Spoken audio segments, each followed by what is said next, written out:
कल्पना कीजिए, महाभारत की भीषण युद्ध भूमि, चारों ओर रथों की गर्जना, शंखों की गूंज और योद्धाओं की टकराहट। इस विनाशकारी वातावरण के बीच खड़ा है एक असाधारण योद्धा।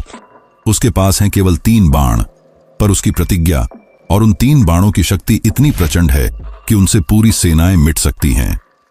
उस महावीर का नाम था बर्बरीक। वे थे महाबली घटोत्कच और नागकन्या अहिलावती के पुत्र। जन्म से ही उनमें युद्ध कला और अद्भुत पराक्रम समाहित था। लेकिन आज वही बर्बरीक राजस्थान के सीकर जिले के छोटे से गांव खाटू में पूजे जाते हैं, जहां उनका शीश विराजमान है। भक्त उन्हें श्याम बाबा कहते हैं और मानते हैं कि वे आज भी जीवित हैं, हर पुकार सुनते हैं और हर हार चुके व्यक्ति का सहारा बनते हैं। हर साल लाखों भक्त अपने दुख खाटू श्याम में लेकर आते हैं। किसी के दुख खत्म हो जाते हैं तो किसी की बीमारियां ठीक हो जाती हैं। लेकिन क्या सच में यह किसी अलौकिक शक्ति का काम है? अब प्रश्न आता है कि महाभारत का युद्ध तो कुरुक्षेत्र की धरती पर हुआ था, फिर आखिर बर्बरीक का शीश राजस्थान तक कैसे पहुंचा? सदियों तक यह शीश कहां छिपा रहा? इतने वर्षों तक कोई इसे क्यों न खोज पाया? और क्यों केवल इस रेतीली भूमि को इसकी विश्राम स्थली चुना गया? इतनी महान शक्ति से संपन्न योद्धा को युद्ध भूमि में भाग लेने से क्यों रोका गया? कृष्ण ने क्यों उनसे शीश मांगा? मंदिर में जहां लोग एक सिर की मूर्ति के आगे नतमस्तक हो जाते हैं, क्या आपने कभी सुना है कि किसी व्यक्ति ने युद्ध में जाने से पहले अपना सिर दान कर दिया हो और वो सिर बिना शरीर के पूरी महाभारत का युद्ध देखता रहा, और यही सिर आज खाटू धाम में एक भगवान के रूप में पूजित है? क्या बर्बरीक के पास असीम शक्ति थी? क्यों वे सदा हारने वाले का साथ देते थे? क्यों भगवान कृष्ण ने उनका सिर मांगा? क्यों बर्बरीक को कलयुग का भगवान माना जाता है? मान्यता है कि कलयुग में जब अधर्म अपने चरम पर होगा तो बाबा अपने नीले घोड़े पर सवार होकर युद्ध के मैदान में उतरेंगे। कई भक्तों ने मंदिर में दिव्य शक्ति का अनुभव किया। विज्ञान यहां मौन हो जाती है, लेकिन क्या यह सत्य है? यह एक ऐसी यात्रा है जो महाभारत से जुड़ी है, एक ऐसे वीर की कथा जो युद्ध में अपना सिर काटने गया था और संपूर्ण महाभारत का साक्षी बना। क्या वास्तव में खाटू श्याम में बर्बरीक का कटा हुआ सिर है? क्या यह मस्तक हजारों सालों से जमीन के नीचे दफन था? बात आती है उस रहस्यमयी कुंड की जहां का पवित्र जल पापों को धोता है। लेकिन इस कुंड में जल कहां से आता है, आज तक कोई नहीं जानता। मंदिर की एक अनोखी परंपरा है निशान चढ़ाना। लाखों भक्त निशान चढ़ाकर अपनी मनोकामना मांगते हैं और बाबा के चमत्कार का अनुभव करते हैं। क्या यह कोई दिव्य शक्ति है? ये रहस्य यहीं समाप्त नहीं होते। मंदिर से थोड़ी दूर एक शिवलिंग है जिसे औरंगजेब ने नष्ट करने की कोशिश की, लेकिन कुछ ऐसा हुआ कि उसके सारे सैनिक डर के मारे भाग गए। आज भी वह शिवलिंग अपनी शक्ति प्रदर्शित करता है। आखिर यह कौन सी शक्ति थी जिसने महाशक्तिशाली राजा को भी अपनी तलवार छोड़ने पर मजबूर कर दिया? सबसे चौंका देने वाली बात तो यह है कि खाटू श्याम के भक्त केवल भारत में ही नहीं, बल्कि इंग्लैंड, लंदन और कई देशों में हैं जो हर साल बाबा के दर्शन करने आते हैं। कहा जाता है कि खाटू श्याम की मूर्ति जीवित है। क्या बाबा सच में रात को विश्राम करते हैं? क्या वे कलयुग के रक्षक हैं? इन सभी प्रश्नों के उत्तर आपको इस वीडियो में मिलेंगे। लेकिन अगर आप चैनल पर नए हैं तो वीडियो को लाइक करें और कमेंट में जय श्री श्याम जरूर लिखें।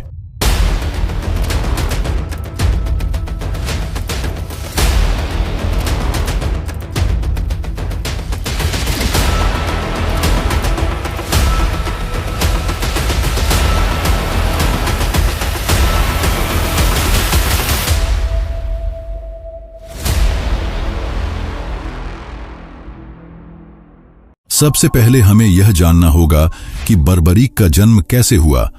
लेकिन उस तक पहुंचने के लिए हमें पहले पांडवों और कौरवों की प्रारंभिक संघर्ष यात्रा को समझना होगा। कौरव और पांडव दोनों ही हस्तिनापुर के वारिस थे, लेकिन राज सिंहासन का मोह और ईर्ष्या ने दोनों के बीच दूरियां इतनी बढ़ा दी कि दुर्योधन ने कई बार पांडवों को मिटाने की कोशिश की। उन्हीं षड्यंत्रों में से एक था लाक्षागृह। यह एक ऐसा महल था जिसे मोम और घास से बनवाया गया था और जिसे आग लगाकर पांडवों को जलाकर मार डालने की योजना बनाई गई थी, मगर समय रहते विदुर ने पांडवों को सावधान कर दिया। उन्होंने एक गुप्त सुरंग बनाई और जब महल में आग लगी तो उसी सुरंग से निकलकर पांडव बच निकले। लोग यह मान बैठे कि पांडव जलकर भस्म हो गए। इन्हीं घटनाओं और कठिन यात्राओं के बीच भीम और हिडिंबा का पुत्र घटोत्कच जन्मा। घटोत्कच अपने पिता की शक्ति और माता की मायावी क्षमताओं का अद्भुत संगम था। इसी घटोत्कच का विवाह नागकन्या अहिलावती से हुआ और उन्हीं के घर में जन्म हुआ बर्बरीक का। बर्बरीक वंश से ही नहीं, अपनी असाधारण क्षमताओं के कारण भी अद्वितीय था। उसकी माता अहिलावती ने उसे बचपन से धर्म का पालन और दान के महत्व की शिक्षा दी। बर्बरीक ने तपस्या करके भगवान शिव से अमोघ शक्ति पाने का वरदान प्राप्त किया। शिव ने उसे 3 बाण और एक विशेष धनुष दिया। यह साधारण बाण नहीं थे। पहले बाण में समस्त शत्रुओं को चिन्हित करने की अद्भुत क्षमता थी, दूसरा बाण उन्हें तुरंत नष्ट कर सकता था और तीसरा बाण शेष शत्रुओं का विनाश कर सकता था। अर्थात उसके पास केवल 3 बाण थे, लेकिन उनकी शक्ति इतनी प्रबल थी कि महायुद्ध का परिणाम पलट सकता था। समय बीतता गया और जब कुरुक्षेत्र में महाभारत के युद्ध की घोषणा हुई तो बर्बरीक भी अपनी माता से अनुमति लेकर युद्ध में भाग लेने के लिए निकल पड़ा। किंतु उसके हृदय और वचन की सबसे बड़ी विशेषता यह थी कि उसने प्रण लिया था वह हमेशा हारने वाले का साथ देगा। यह प्रतिज्ञा सुनने में न्यायप्रिय लगती है, लेकिन इसका परिणाम घातक होता। सोचिए, अगर कोई योद्धा हर क्षण हारने वालों का साथ देगा तो युद्ध कभी समाप्त नहीं होगा। कल्पना कीजिए, यदि पांडव हारते तो वह पांडव की ओर से युद्ध करता और यदि कौरव हारते तो उनकी ओर से। यही क्रम बार बार होता और परिणाम यह होता कि यह युद्ध अनंत काल तक चलता रहता। श्री कृष्ण, जो महाभारत के सबसे महान नीति विज्ञानी थे, इस रहस्य को भलीभांति समझ गए। वे साधारण ब्राह्मण का वेश धारण करके बर्बरीक के सामने आए। उन्होंने पूछा, हे वीर, युद्ध में तुम किसका साथ दोगे? बर्बरीक ने साफ शब्दों में उत्तर दिया, मैं हमेशा उस पक्ष में खड़ा होऊंगा जो हार रहा होगा। श्री कृष्ण यह जानते थे कि अगर बर्बरीक युद्ध भूमि में उतरेगा तो महाभारत अपने निष्कर्ष तक नहीं पहुंच पाएगा। कृष्ण ने उसके बाणों की शक्ति की परीक्षा करनी चाहिए। उन्होंने पेड़ की कुछ पत्तियों की ओर इशारा किया और कहा, क्या सच है कि तुम्हारे बाण इन सबको एक ही बार में काट सकते हैं?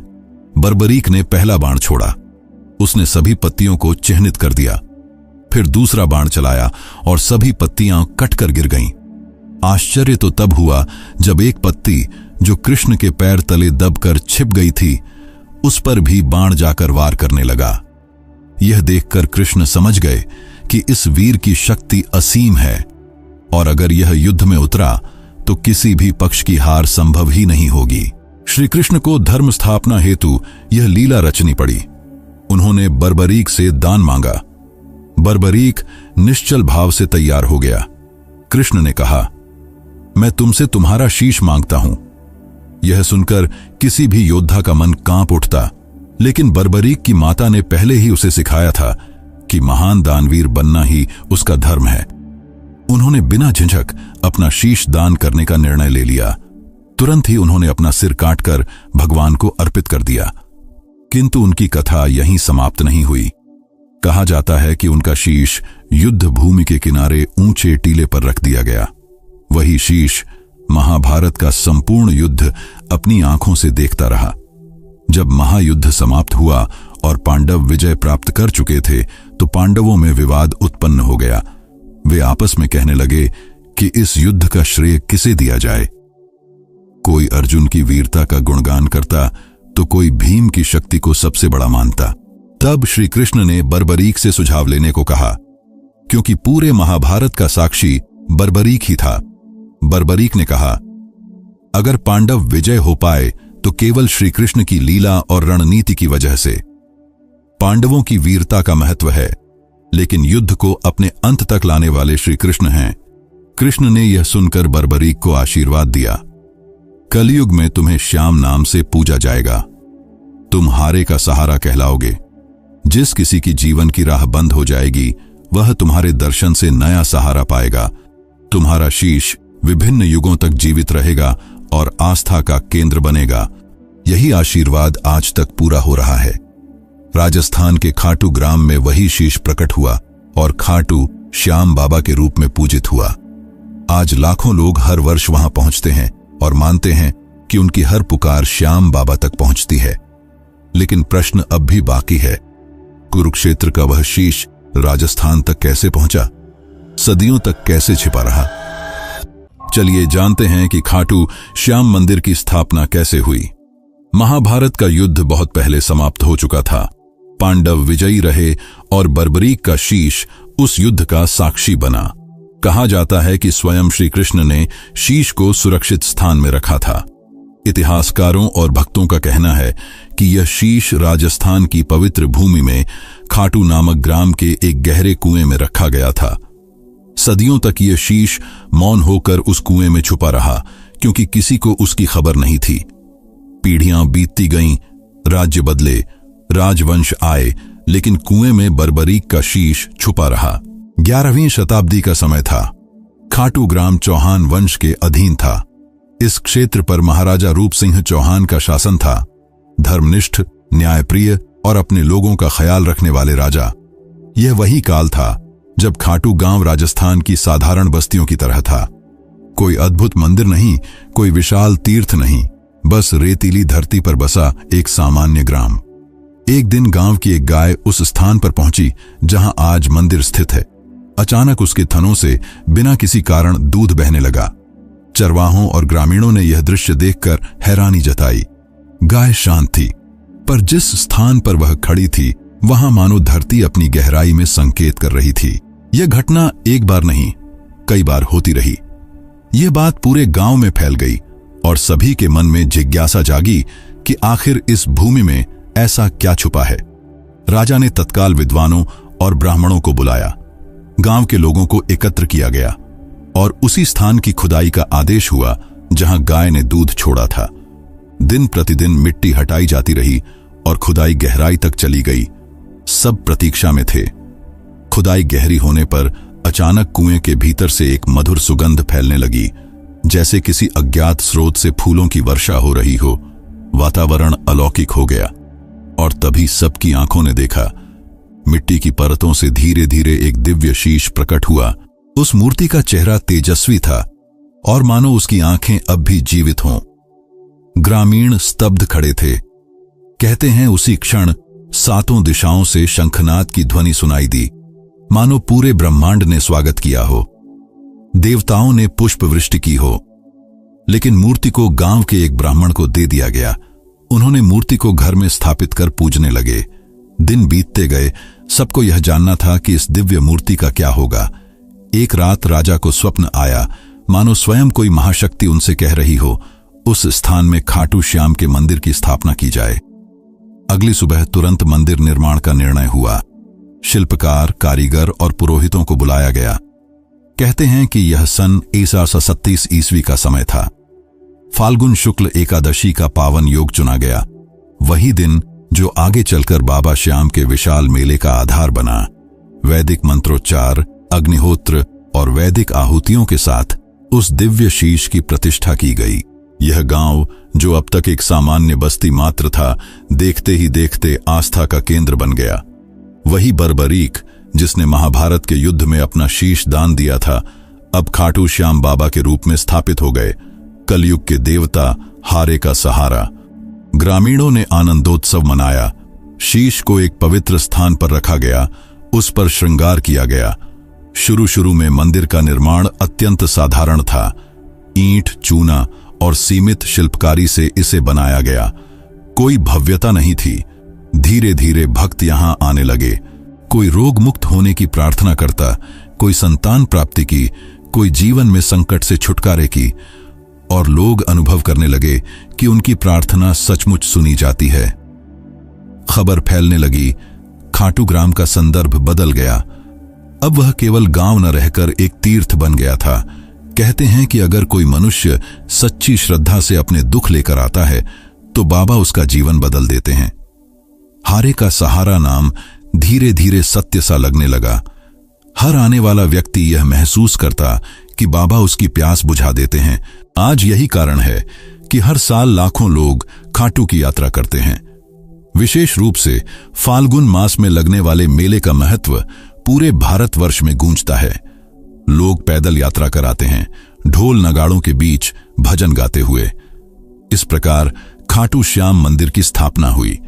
यह सिर्फ ईंट और पत्थरों का ढांचा नहीं था, बल्कि उस अलौकिक चेतना की पुनः अभिव्यक्ति था जिसने महाभारत में बलिदान दिया और कलयुग में मानवता के सहारे के रूप में प्रकट हुई। अगर यह कथा आपके हृदय तक पहुंची है तो एक लाइक कर दीजिए। खाटू श्याम मंदिर पूरे ही विश्व में अब प्रसिद्ध हो चुका था। मान्यता है कि वे हर उस व्यक्ति का सहारा बनते हैं जो जीवन की लड़ाई में हार चुका होता है, लेकिन उसी क्षण बाबा को पुकारा जाता है और कहते हैं कि यह धाम उसकी अंतिम आशा है। कहते हैं जब बर्बरीक ने महाभारत युद्ध में शीश दान दिया था, तभी कृष्ण ने उन्हें आशीर्वाद दिया था, कलयुग में तुम्हें हारे का सहारा कहा जाएगा। जब जब कोई मनुष्य जीवन से निराश होकर अपने दुखों से हारकर तुम्हारे पास आएगा, तुम उसे शक्ति दोगे, उसका आश्रय बनोगे। यही वचन आज विश्वास और भक्ति से वह उपाधि बन गया है। आज जब आप खाटू धाम पहुंचते हैं तो वहां आपको इतने विविध रूप के श्रद्धालु दिखाई देते हैं। किसान, व्यापारी और कई सारे भक्त। कोई संतान की इच्छा से आता है, कोई रोजगार की तलाश में। भक्तों की कई गवाही इस धाम की शक्ति को जीवित रखती है। कोई कहता है कि उसके जीवन की असंभव सी समस्या बिल्कुल सहज रूप से हल हो गई। इन्हीं अनुभवों ने बाबा के चारों ओर आस्था का ऐसा वातावरण बना दिया है जो अटूट है। यह मंदिर केवल प्रार्थना का स्थान नहीं रहा, बल्कि उन जिंदगियों की कहानियों का संगम है जिन्हें श्याम ने फिर से संभाल लिया। यही कारण है कि लोग बाबा को हारे का सहारा, खाटू श्याम हमारा कहते हैं। लोक कथाएं भी इस रहस्य को और गहराई देती हैं। कहते हैं कि यदि कोई भक्त खाटू गांव तक पहुंचकर बाबा को सच्चे मन से पुकारता है तो उसकी उस पुकार में इतनी शक्ति होती है कि देवालय तक तरंग पहुंचती है। बाबा को यह संकल्प मिला है कि वे किसी भी आर्त पुकार को नकारे नहीं। मान्यताएं यह कहती हैं कि खाटू श्याम की मूर्ति में आज भी शक्ति विद्यमान है। कोई दावा करता है कि दर्शन करते ही शरीर में एक प्रकार की ऊर्जा का संचार होता है। कोई कहता है कि आंसू अपने आप बहने लग जाते हैं और मन हल्का महसूस करता है। अगर आपने भी बाबा के दर्शन किए हैं तो क्या आपने यह अनुभव किया है? मंदिर परिसर में रात की आरती हो, दिन का जागरण हो या फाल्गुन मेले का उत्सव, हर क्षण भक्तों की आस्था से उत्पन्न ऊर्जा पूरे वातावरण को भक्ति और रहस्य की ध्वनि से भर देती है। रात के समय आरती की गूंज में जब हजारों लोग श्याम बाबा की जय पुकारते हैं तो यहाँ के वातावरण में जो शक्ति प्रवाहित होती है वह अद्भुत है। कुछ लोक कथाएं कहती हैं कि जिन्हें बाबा नहीं चाहते वे यहां तक पहुंच ही नहीं पाते। कई कथाएं बताती हैं कि यात्रा पर निकलते हुए भक्त का वाहन बिगड़ जाता है, कोई अड़चन आ जाती है। वहीं दूसरी ओर जिन्हें बाबा बुलाना चाहते हैं उनकी राह अपने आप साफ हो जाती है। यह धाम आस्था और रहस्य का संगम है। यहां हर श्रद्धालु अपने विश्वास में ही उत्तर खोजता है। खाटू श्याम बाबा का भव्य मंदिर जहां भक्तों की श्रद्धा का केंद्र है, वहीं इसके परिसर से जुड़ा सबसे रहस्यमयी और चमत्कारिक स्थल है श्याम कुंड। यह कोई साधारण कुंड नहीं है, बल्कि इसे सीधे बाबा श्याम के शीश से जुड़ा माना जाता है। मान्यता यह है कि जब महाभारत युद्ध का साक्षी बना, वह दिव्य शीश पृथ्वी की गर्भ से बाहर निकाला गया, तो जिस स्थान पर उसे प्रतिष्ठित किया गया उसी के समीप यह कुंड भी प्रकट हुआ। तभी से इसका स्वरूप केवल जलाशय का नहीं रहा, बल्कि यह एक पवित्र तीर्थ बन गया, जहां का जल भक्त आत्मा को शुद्ध कर देता है। श्रद्धालु कहते हैं कि इस कुंड में डुबकी लगाने मात्र से जीवन भर के पाप मिट जाते हैं। हर वर्ष फाल्गुन मेले में यहां लाखों भक्त स्नान करते हैं। उनकी आंखों में आंसू और हृदय में पश्चाताप दृढ़ आस्था में बदल जाता है। यह कुंड केवल जल का स्रोत नहीं, बल्कि उन अनगिनत अधूरी कहानियों का पात्र है जो यहां आकर पूरी हो जाती हैं। यही कारण है कि हर डुबकी यहां सिर्फ स्नान नहीं, बल्कि आत्मा का शुद्धिकरण मानी जाती है। सबसे बड़ा रहस्य इस कुंड का जल है। यह जल हमेशा ठंडा, शांत और निर्मल रहता है, लेकिन वैज्ञानिक दृष्टिकोण से आज तक कोई स्पष्ट स्रोत नहीं मिला। कई बार विशेषज्ञों ने इसे परखा, पर न तो ऊपर से कोई धारा आती दिखाई दी और न नीचे से। इसके बावजूद यह कुंड हमेशा लबालब रहता है और कभी नहीं सूखता। इसी वजह से लोग कहते हैं कि इसका जल पाताल लोक से आता है। सुनने में यह आस्था का कथन लगता है, लेकिन जो भी इस कुंड के पास खड़ा होता है और देखता है कि बिना किसी स्रोत के यह कुंड कभी सूखता नहीं, उसे भीतर से एक अलौकिक शक्ति का अनुभव होता है। सच यह है कि श्याम कुंड अपने आप में एक मौन चमत्कार है। श्याम कुंड के पास ही और भी 2 पवित्र स्थल हैं, गौरीशंकर मंदिर और गोपीनाथ मंदिर।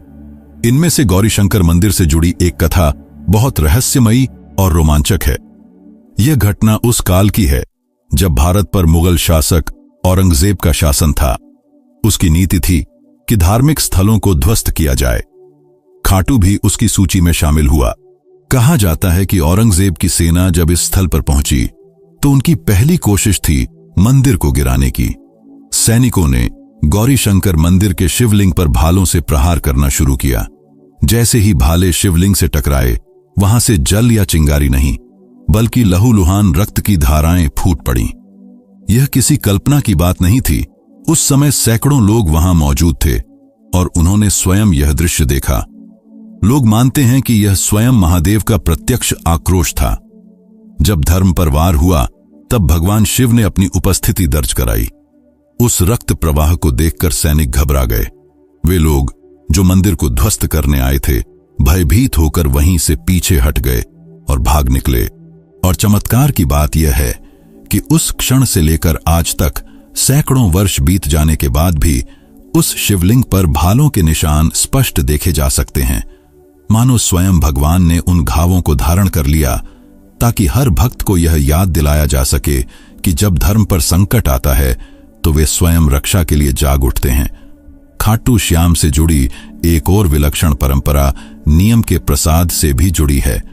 कहा जाता है कि मंदिर के पास स्थित नीम की पत्तियां कई बार औषधि का कार्य करती हैं। भक्त कहते हैं कि उनकी बीमारियां, जिन्हें आज के आधुनिक डॉक्टर ठीक नहीं कर पाए, वे उस एक नीम की पत्ती ने ठीक कर दी। यह वैज्ञानिक दृष्टि से पूरी तरह सिद्ध नहीं किया जा सकता, लेकिन भक्तों की कहानियों में यह विश्वास बार बार झलकता है। खाटू श्याम बाबा की यह गाथा केवल एक पौराणिक कथा नहीं, बल्कि जीवित आस्था की धड़कन है।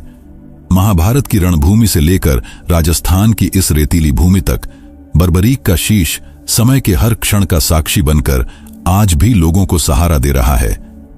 यही कारण है कि उन्हें कलयुग का देवता और हारे का सहारा कहा जाता है। यह मंदिर केवल पत्थरों और शिल्प का समूह नहीं है। यहां हर झुकता हुआ माथा, हर प्रार्थना और हर आंसू बाबा श्याम से सीधा संवाद बन जाता है। तो इसी के साथ मैं आज की यह यात्रा यहीं समाप्त करना चाहता हूं। लेकिन अगर आपने यह वीडियो यहां तक देख ली है और मुझे सुन रहे हैं, तो इस वीडियो को अपने परिवार वालों के साथ जरूर शेयर करें और चैनल को सब्सक्राइब करें। स्क्रीन पर आपको अन्य वीडियो दिख रहे होंगे, तो क्लिक करें और नई यात्रा शुरू करें।